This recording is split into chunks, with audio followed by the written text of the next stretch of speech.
Episode 4 is Homework for Life. This is this came from a book, Storyworthy, Matthew Dix. And he is one of my favorite authors, but he wrote this book called Storyworthy. And Homework for Life is you're writing one sentence, one little slither of something that happened during the day that you want to remember so that you could tell the story about it later. And so I love what Jack Daniels says. He says, don't make a point without telling a story, and don't tell a story without making a point. So this is so important that you learn how to tell stories. And so in order to tell a story, we got to have a story bank. We got to have some way to go back and say, okay, I'm going to tell this story. The point is negotiation, or how to negotiate. The point is leadership, how to lead better.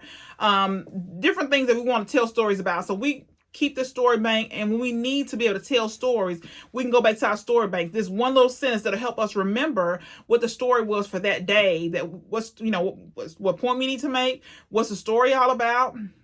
We can go back and pull from the story bank. The problem is that most of us live our lives so quick, so we don't think about keeping a story bank. We don't think about we are going to need these stories, that we have things that we can share that will help other people change their lives. We don't think about we have stories that we can tell, that we can use to make a point, to get people. Because I remember, anytime I hear a good story, I typically don't forget it, because something in that story gravitates to me, and it makes me want to.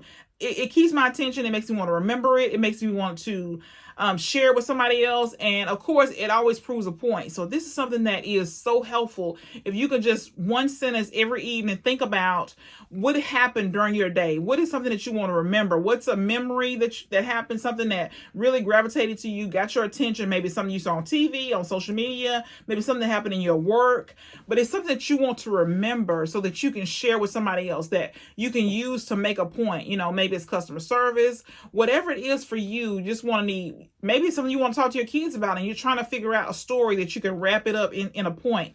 And so we think that we have to have these big moments to be able to tell a story, but usually it's the small moments that people can relate to, that's really relatable every single day, that happens in our lives, that we can use to help somebody else make their lives better. So think about every single day, at the end of the day, what happened to me today that's memorable? What happened to me today that I want to share? What happened to me today that I can help somebody else? What happened today that I can make a point? What can I use that happened today that really can help? And so sometimes I have 3 or 4 things. Sometimes I only have one thing, but there's always something every single day in the little moments, not major, but little moments that I can use to share, that I can help somebody else change their life. And so that's what it's all about, is helping other people, add value. So think about doing this Homework for Life.